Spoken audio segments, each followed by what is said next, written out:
Irmãos, vamos abrir a palavra de Deus no livro do profeta Isaías, no capítulo número 9, e eu vou ler os versículos de 1 a 7. Isaías capítulo 9, os versículos de 1 a 7. Mas eu gostaria que nessa leitura você prestasse muita atenção nos termos que Isaías utiliza, porque nenhum deles é de graça, todos eles têm um significado específico da parte de Deus para nós.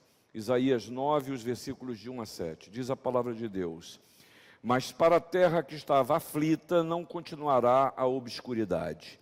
Deus nos primeiros tempos tornou desprezível a terra de Zebulon e a terra de Naftali, mas nos últimos tornará glorioso o caminho do mar, além do Jordão, Galiléia dos gentios.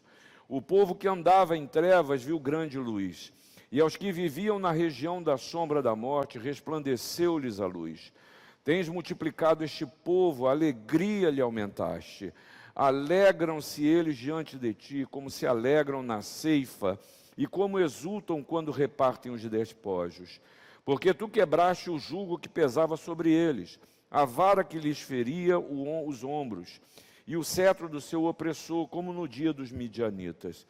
Porque toda bota com que anda o guerreiro no tumulto da batalha, e toda veste revolvida em sangue serão queimadas, servirão de pasto ao fogo, porque o menino nos nasceu, um filho se nos deu, o governo está sobre os seus ombros, e o seu nome será Maravilhoso Conselheiro, Deus Forte, Pai da Eternidade, Príncipe da Paz, para que se aumente o seu governo e venha a paz sem fim sobre o trono de Davi, e sobre o seu reino para o estabelecer e o firmar mediante o juízo e a justiça, desde agora e para sempre. O zelo do Senhor dos Exércitos fará isto. Irmãos, no dia de ontem, o conselho da igreja, nós e nossas esposas, fomos convidados pelo reverendo Duzi e pela Andréia para irmos para uma casa da família ali em Mangaratiba, e nós para lá partimos. E fomos para lá, um dia muito abençoado, mas logo que a gente chegou, estava sobre a mesa uma rabanada. Aqueles que me conhecem sabem que rabanada para mim é um caso muito sério. E para mim Natal só começa depois que eu como rabanada. Então, a partir de ontem, o Natal para mim começou com a rabanada. E aí eu fiquei pensando, provavelmente você já está pensando o que vai acontecer na sexta-feira, no dia 24, a ceia, a família que se reunir, já dividiram aí quem leva a farofa, quem leva o frango. Frango não, peraí, calma aí, é Chester, não é isso? Já estão vendo tudo isso, e a gente já combina, já sabe com quem vai brigar na noite de Natal, qual é a família que não vai comparecer, já está tudo certo. Os presentes ainda precisam para alguns ser resolvidos, não é isso? Isso, jogo jogado, como todo ano, a gente chega nesse tempo, tem que pensar nessas coisas. Mas é curioso que esse é uma celebração de aniversário que a gente se prepara, acabamos de celebrar aqui os aniversariantes do dia, e quando eu falo na Priscila, eu sei quem é a Priscila, e o dia do aniversário dela é um tempo que ela olha para trás e vê o que aconteceu, que as pessoas sabem de quem se trata, sabem um temperamento, conhecem como ela é, e por isso tem a oportunidade de celebrar. Mas no Natal, muitas vezes a gente não tem o sentido correto do aniversariante. E aí, para muitos de nós, isso não é só quem não é de igreja, ou quem não é crente, ou quem já deixou de ser, não. Isso é para todos nós. Muitas vezes nós chegamos no Natal e no dia de Natal, e é uma festa de aniversário meio sem sentido, né? Que não é certo o dia do nascimento, que a gente celebra o quê? A gente celebra o aniversário de alguém que já morreu, né? E que a gente sabe que ressuscitou. Mas a gente celebra o nascimento, a gente não costuma celebrar o aniversário de quem já morreu, concorda comigo? A gente não faz festa para isso. E aí, outra coisa me ocorre, que também nos ajuda a perder o sentido, que é exatamente toda esta coreografia natalina que a gente se envolve e não tem como evitar. E muitas vezes eu confesso para você que durante muitos anos, duas datas para mim eram particularmente vazias. A primeira delas é o Natal e a segunda é o Ano Novo. Vazias de sentido. E esse ano, não sei porquê, já é o segundo domingo que eu falo para vocês, no sentido do Natal, na compreensão do Natal. E a minha oração é que o Natal faça sentido para mim e para você, porque esse é o cuidado de Deus para conosco. E aqui eu quero começar falando para você exatamente sobre aquilo que Isaías faz, porque Deus tem um cuidado de deixar para a gente registrado os porquês. Qual é o problema e o porquê precisou ser feito como foi feito, para que haja na minha e na sua vida paz, para que a gente tenha vida, para que a gente viva o melhor, para que a gente viva bem, independente inclusive das circunstâncias, para que a gente compreenda a nossa história, para que a gente compreenda as circunstâncias que a vida se nos reserva e que pode muitas vezes nos levar a desacreditar, não é de Deus não, nem das pessoas, é até de nós mesmos. Aí você veja bem, estamos aqui no capítulo 9 do livro de Isaías, mas você precisa entender o porquê que chegamos a esse tempo. E esse livro começa no capítulo 1, exatamente Deus falando através do profeta, dizendo o seguinte, Deus reclamando, eu criei esse povo, eu criei vocês, e vocês se revoltaram contra mim. E no capítulo 1 ele diz, vocês preferiram seguir os seus próprios caminhos, as suas próprias paixões, coisas que eu denomino como pecado, coisas que entristecem o coração de Deus, mas mais do que isso, tornam a sua vida menor, o destroem. Aquilo que nos destrói é pecado. E Deus continua falando no capítulo 1, dizendo, até o culto que você presta não tem o mínimo sentido, porque você, nessa sua caminhada, nessa ânsia por prazer, nesse desejo de ser desenfreado, nessa incapacidade de lidar com os seus próprios pensamentos, com a sua própria forma de ser e de agir, nessa sua insensibilidade para com as pessoas, meu filho e minha filha, você está longe, você perdeu a sensibilidade espiritual, sabe por quê? E diz Deus aos homens, falando, olha, eu não posso suportar o pecado associado ao culto solene. Pecado e culto não dá para misturar, não tem como. E aí, Deus, num gesto de amor, ainda nesse capítulo 1, ele chega e diz, olha, vamos acertar as contas, eu quero te abençoar. Esse caminho seu é o caminho que leva à morte, não vai chegar a lugar nenhum. É destruição, dá uma olhada para a sua caminhada. E Deus diz ao povo, gente, vamos acertar as coisas.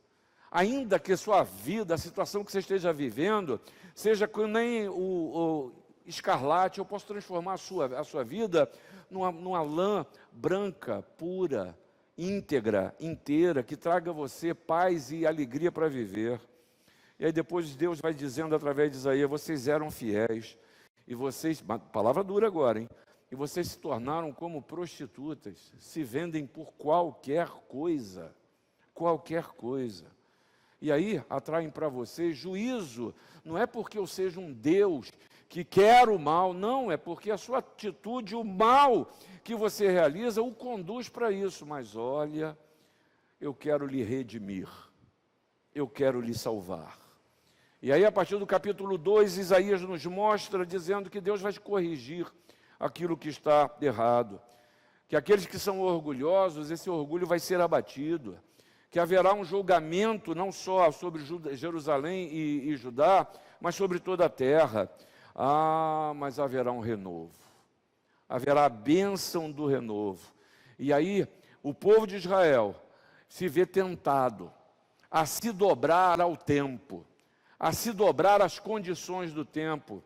Isso se expressa na tentação de um povo poderoso, o povo sírio, que estava querendo entrar, que estava querendo guerrear e tomar Israel. E Israel estava tentado a entrar num acordo, a se submeter a eles, na tentativa de salvar alguma coisa. Deus está falando, não tem salvação. Uma vida que escraviza não produz alegria.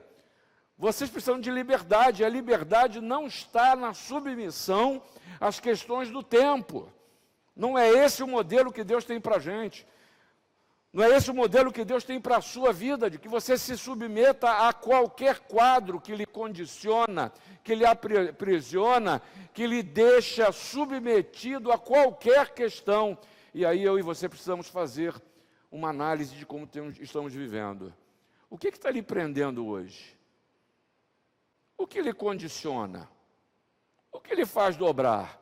E eu e você sempre somos tentados a nos dobrar às questões financeiras e nos tornamos escravos das finanças. Muitas vezes nos submetemos a pessoas e situações que são absolutamente degradantes e humilhantes, mas achamos que se não fizermos assim, não vamos ter o sustento e nos esquecemos que quem nos sustenta é Deus, e Jesus fez questão de dizer isso, que o Senhor conhece todas as suas necessidades, e eu desordeno a minha vida, e eu faço aquilo que desagrada a Deus, para satisfazer as condições em que eu estou, para conquistar alguma coisa, quem sabe, que seja fruto das minhas próprias vaidades ou das minhas inseguranças. E Deus falou para o povo, não se dobrem diante da Síria, porque isso não é libertação, isso é dominação. Mas se o Senhor diz para eles, olha, acalme, eu prometo a vocês que o Emanuel, Deus conosco, vai trazer a vocês o que vocês precisam. Mas esse povo não ouve a voz de Deus e se submete. E a Síria invade. A Síria, a partir do capítulo 8, você vai ver isso.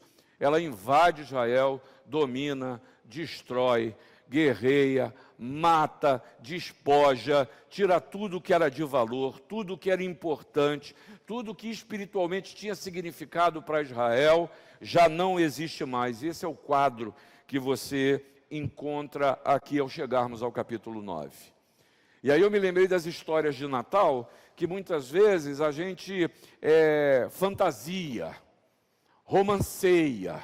É como se Maria fosse alguém muito maior do que você, mulher. É como se José fosse alguém ultra especial, como você não é, homem. Como se Zacarias, o sacerdote, fosse mais espiritual do que eu. Como Isabel tivesse uma abnegação que eu e você não temos. Como os magos desarrumam a história. Que a gente falar nesse negócio de adivinhador, levando presente para o Senhor Jesus, desarrumam a nossa religião arrumadinha, né? Os pastores, uma função tão degradada na sociedade de então, tem papel nessa história. E aí eu me esqueço, acho que são especiais e não lembro que esse José foi aquele que descobre que a sua noiva estava grávida. E na linguagem masculina de então era a mesma de hoje. José era, deixa isso para lá. Que sentimento José teve? Que sentimento foi esse que José teve? Dá para acreditar nisso? Maria, uma jovem quase adolescente, aparece grávida. E a lei era clara. Estava grávida, não tinha marido, era uma mulher adúltera. E ao adultério, qual era a sentença? Apedrejamento. Vida fácil, é muito bonito dizer, favorecida e coisa e tal, mas no dia a dia só você sabe como dói seu calo. E Maria e José sabiam como doía o calo deles. Já falava no culto das 9, sacerdote Zacarias, homem de Deus, pastor. E o homem que aparece no templo, um anjo, ele tem medo, rapaz. O homem lida com as coisas de Deus e não conhece como Deus age. Porque vivia uma grande frustração, já idoso. Sua mulher tinha um sonho de ter um filho, nunca teve, não era possível para ela ter. E vivia essa frustração. E eu podia falar dos outros personagens que aparecem no Natal e que muitas vezes eu e você romanceamos e achamos que a vida deles era menor do que as nossas, tinha menos problemas do que eu e você temos. Pois nesse contexto todo, seja do momento da história de Israel, seja na história desses personagens que compuseram o nascimento de Jesus, o caos estabelecido para todos, como muitas vezes a nossa vida passa por isso, exatamente nesse momento, que Isaías fala, olha, o príncipe da paz, ele virá, ele vai nascer. E no contexto da história desse povo, José, Maria, Zacarias e outros, o menino nasceu, o príncipe da paz nasceu, aquele que bota ordem no caos, aquele que transforma a morte em vida, aquele que produz salvação, aquele que transforma, e eu gostaria tanto que nesse Natal eu e você encontrássemos esse sentido. E encontrar o sentido é ver isso na nossa própria existência. Do jeito que você está, no momento da história em que você vive, com as suas certezas, com as suas incertezas, com as suas vitórias, com as suas derrotas, com a sua família. Não vivendo uma vida que não é a sua, mas no estado em que você está.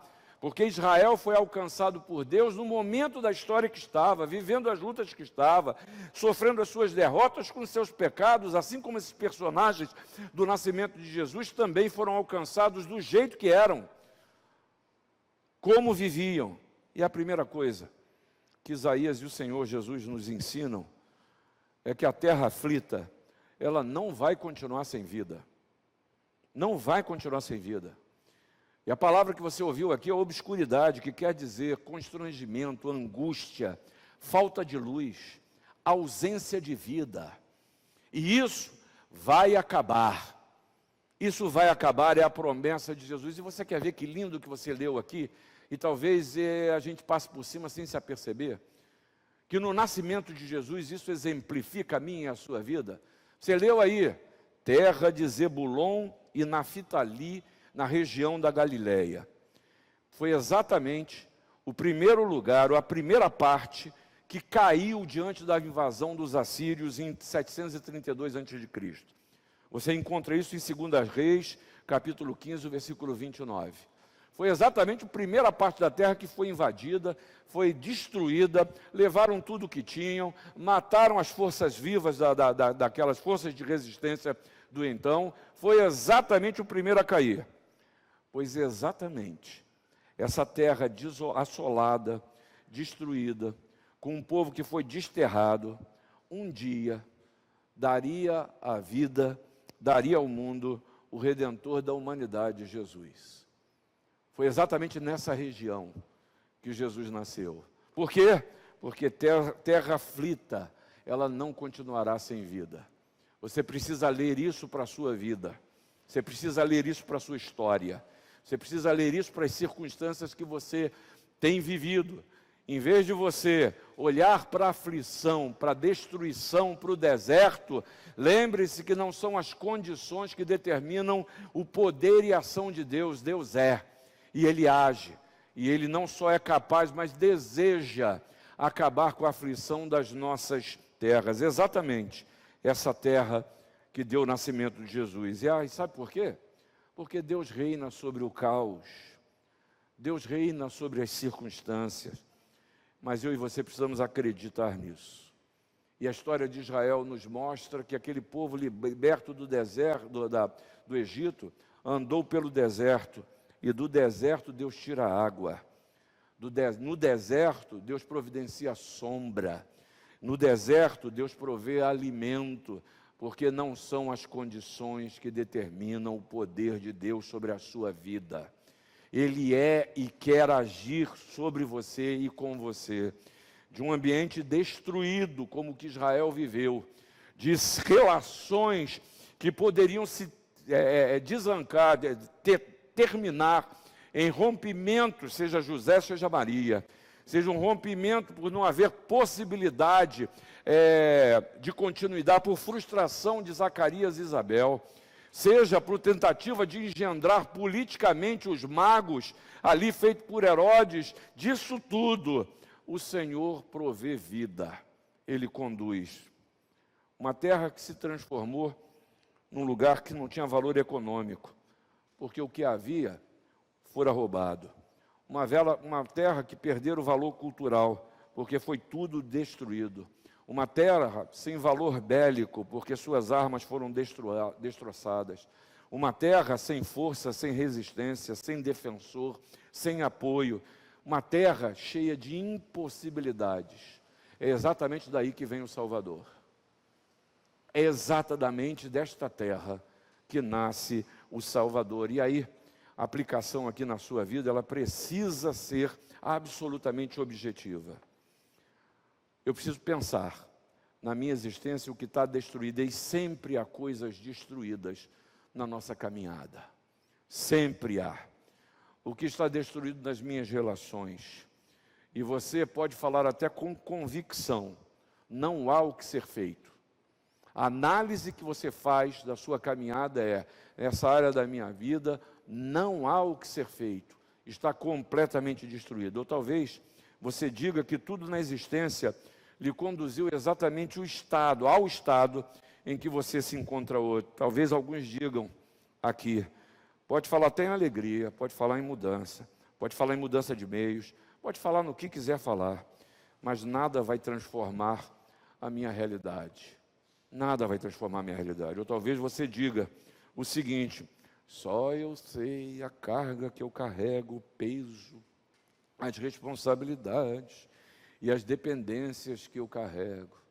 Ou quem sabe você tem um terceiro discurso que diga: agora já é tarde, o tempo já passou, agora já foi, não tem como voltar atrás, eu já fui longe demais, eu não tenho ainda para ir. Mas a mensagem de Isaías e a mensagem do nascimento de Jesus para você, que precisa fazer significado, sentido na sua existência, é que o príncipe da paz, o Senhor Jesus, lhe promete que a terra, ainda que aflita, ela não continuará sem vida. Por isso que Jesus diz: vinde a mim, todos vós, que estáis cansados e sobrecarregados, e eu vos aliviarei. Isso é trazer vida. Isso é trazer vida. Mas Isaías ainda continua a nos mostrar e fala que, como fruto dessa vida que é trazida, há uma grande luz a ser refletida. Foi o que ele escreveu e você leu. E luz, você precisa saber que na palavra de Deus sempre representa bênção, representa presença e representa também revelação de Deus. Por isso, Isaías, pelo menos em 3 vezes, nesse próprio livro dele, do capítulo 30, por exemplo, ele diz: a luz da lua será como o sol, a do sol, e a do sol 7 vezes maior, como a luz de 7 dias, no dia em que o Senhor atar a ferida do seu povo e curar a chaga do golpe que ele deu. Ou seja, o Senhor desnuda a nossa existência, tornando tudo claro. Esse é um bom sinal para você. Você não está entendendo o que está acontecendo na sua vida, se você não está sabendo como andar, se a vida está demais para você chegar a uma conclusão, está faltando luz. Está faltando luz. E Deus está falando para você que no dia em que o Senhor atar a ferida, aí sim, aí haverá luz. E essa ferida de quem é? Dos outros? Não, é minha, é na minha vida. Eu preciso aprender a ler os sinais na minha vida, porque eu sou muito rápido em colocar a culpa das circunstâncias nas pessoas, nas situações. Eu tenho muita dificuldade em parar, em olhar para dentro e pedir: Senhor, fala ao meu coração, fala para mim, vê se há em mim algum caminho mau. Essa autoanálise, ela é fundamental para que a gente entenda por que a terra ficou desolada, por que ela se destruiu, por que esse povo chegou ao ponto que chegou, por que a minha vida muitas vezes chega às ruas sem saídas e eu estou diante de muros que são intransponíveis. Eu preciso olhar para dentro. Mas a proposta do príncipe da paz para a sua vida é tornar essa terra árida em uma terra que seja viva. Isaías ainda continua a nos falar e a nos mostrar esse encaminhamento do príncipe da paz, que é o que a gente mais quer, paz. Mas a gente precisa aprender a viver em alegria e em paz. E alguns talvez precisem reaprender, porque até souberam um dia, mas perderam a capacidade de se alegrar, perderam a capacidade de buscar a paz, encontrá-la e permanecer em paz. Gente, eu não estou falando de fuga de vida, não. Falar em paz no viver, o próprio Senhor Jesus nos disse. Como é que é? Nesse mundo nós teremos aflições, mas tem de bom ânimo, eu venci o mundo. A aflição não pode ser modo de vida, ela precisa ser circunstancial. E não são as aflições da vida que podem nos desestruturar. E aí eu me lembro que a gente cansa de cantar. Mas eu sei em quem tenho crido, que é poderoso para guardar o meu tesouro até o dia final. Aí diante da primeira afliçãozinha, eu já me desestabilizo, me desestruturo. E aqui, Isaías fala sobre a necessidade da gente usufruir da pedagogia da alegria. No sentido de que eu e você precisamos nos lembrar das coisas cujas consequências nos deixam felizes. Felizes. Eu preciso lembrar das melhores coisas. Eu preciso lembrar do meu relacionamento com a Ana Lúcia, do primeiro dia de namoro, do primeiro beijo. Eu preciso lembrar daquele olhar que nos fez ser diferentes um com o outro. Quem sabe você precisa olhar para o seu cônjuge assim. Ah, não, já passaram 60 anos, ou já sou viúva. Ah, mas é preciso a gente olhar com esse olhar que lembra dos melhores momentos vividos, das melhores fases da sua vida, porque essa coisa te alimenta. Essa coisa o Espírito Santo lhe permite lembrar, para que provoque em você, sabe o quê? Esperança. E se tem uma coisa que é uma necessidade desse tempo, é esperança, é boa expectativa, é a certeza de que Deus continua no controle e o melhor ainda está por vir. E isso não é linguagem de prosperidade, não, é a certeza e a confiança de que Deus continua no controle. E aí você lembra do versículo 2 que diz que o povo que andava em trevas viu grande luz, e aos que viviam na região da sombra da morte, resplandeceu-lhes a luz. Que isso quer dizer? Quando a luz acende, e eu olho para um lugar como esse, eu percebo que eu não estou sozinho, que você não está sozinha. E em vez de ficar pensando, povo de Israel, no cativeiro, no desterro, na destruição, povo de Deus aqui hoje, olhe em volta, veja o mover de Deus. Há pessoas que precisam passar por um verdadeiro processo de cura da maneira de enxergar a vida. Há 2 anos a gente só recebe notícia de morte, a gente só recebe linguagem do mal, a gente não tem uma mensagem positiva de esperança. E aí você pode agora estar pensando em mil coisas, pode estar pensando em política, pode estar pensando em família, pode pensar no que você quiser, mas dá uma analisada em você, se seu pensamento agora não está dessa maneira. Gente que é incapaz de ser alegre, de ver o bem, de se maravilhar, de se deixar surpreender com o que há de bom, muitas vezes até de dizer que ama, que gosta, que o outro lhe faz bem, que precisa, admitir que está com medo, que não sabe, que está sozinho, que está cansada. Gente que precisa mais do que nunca ser gente, gente que precisa revelar seus sentimentos primeiramente para Deus, mas quem sabe não está sofrendo a solidão que se autoimpõe porque ficamos trancados dentro de casa, mas que isso se traduziu na forma da gente se relacionar. E Isaías está dizendo, reaprenda a viver com alegria. E esse aprendizado, quem nos traz é o príncipe da paz, é o Senhor Jesus. E a mensagem continua a ser transmitida de maneira clara. Povo de Israel, povo de Deus, em meio à destruição, há sinais de vida.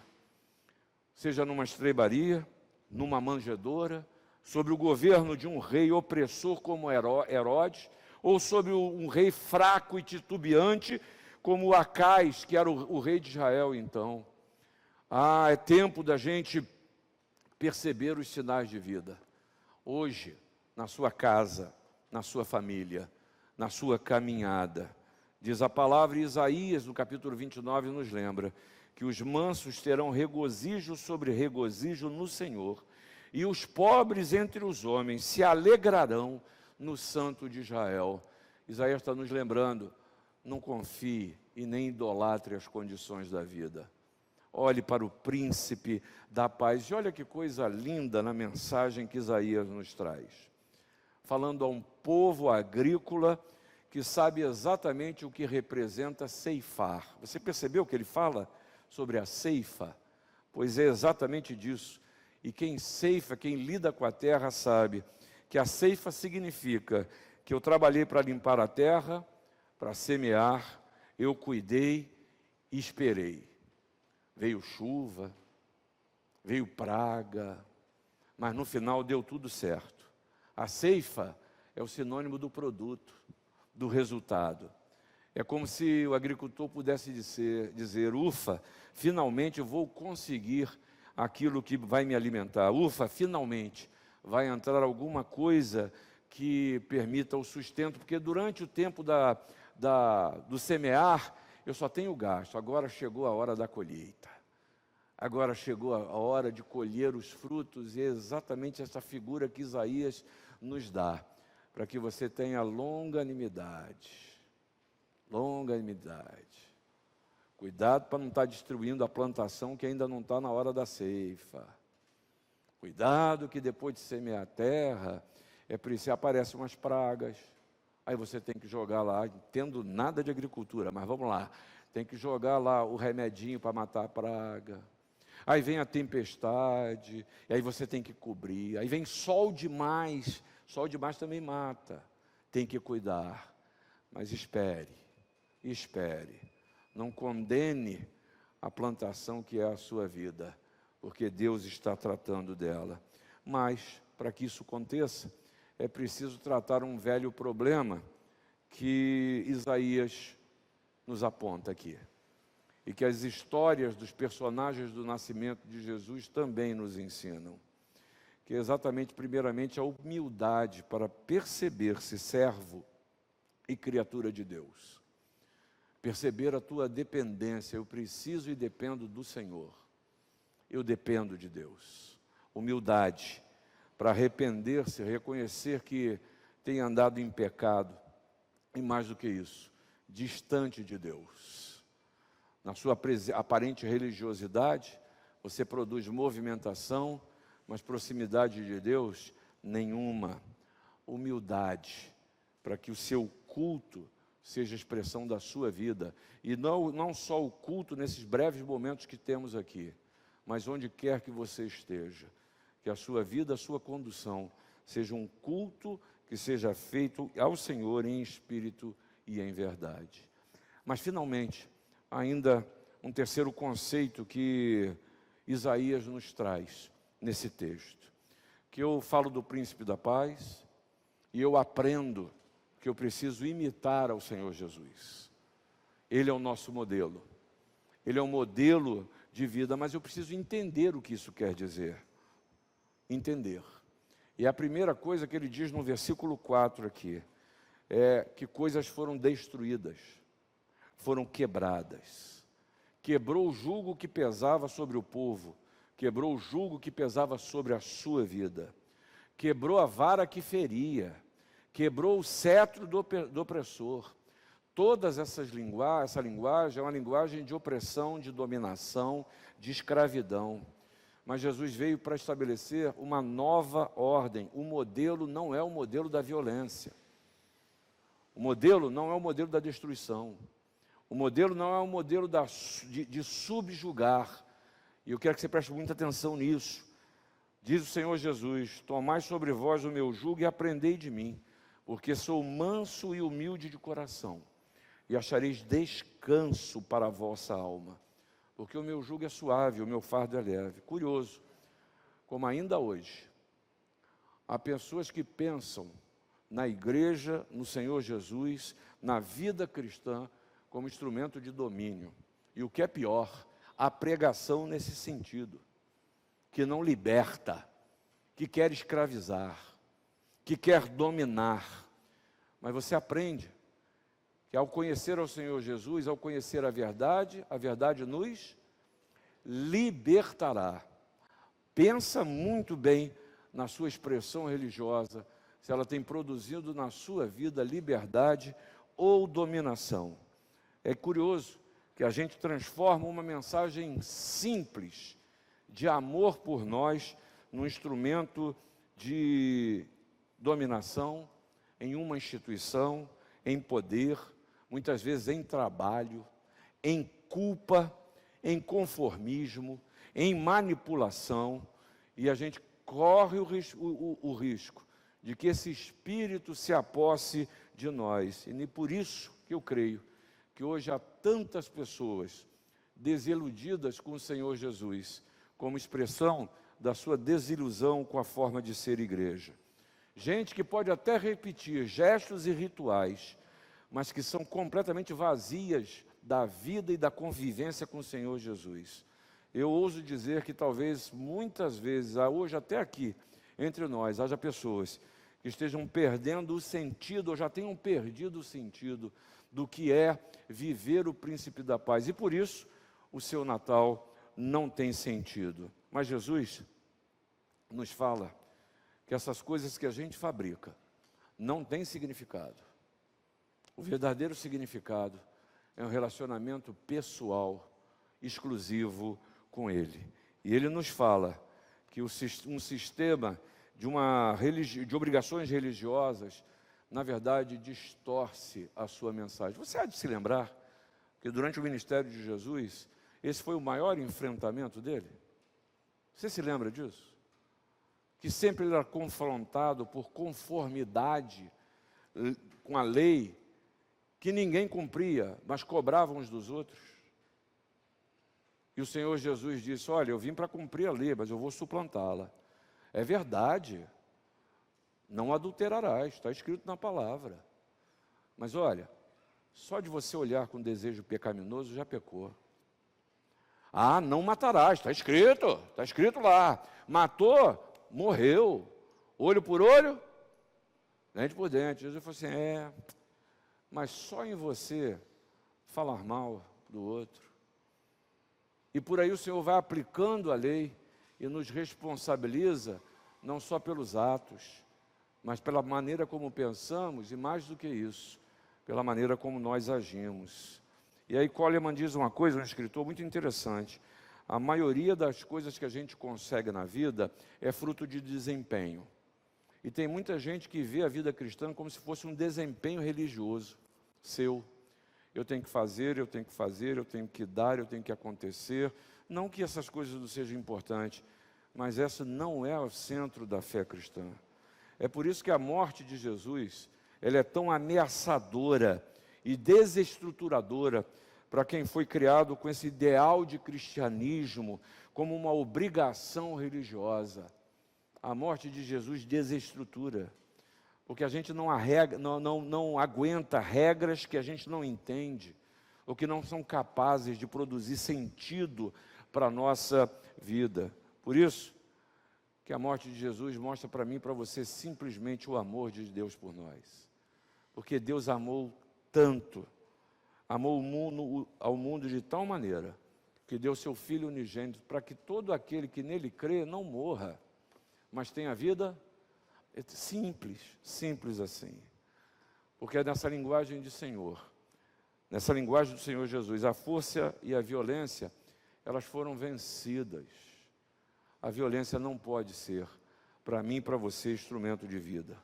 E no versículo 5, quando ele diz que foram queimadas a bota do guerreiro no tumulto da batalha, ou a veste revolvida em sangue, ele está dizendo: olha, acaba, linguagem de guerra, de morte, de destruição, não é a minha forma de ser. Não é a forma de ser. Mulumbu diz o seguinte, um comentarista desse texto: o drama maior da pregação de Isaías foi que existem planos humanos e um plano de Deus, e que os planos dos homens são radicalmente opostos aos planos de Deus, e por isso eles são inconsistentes. E aí eu preciso aprender com isso, a não crer apenas naquilo que os meus olhos podem ver.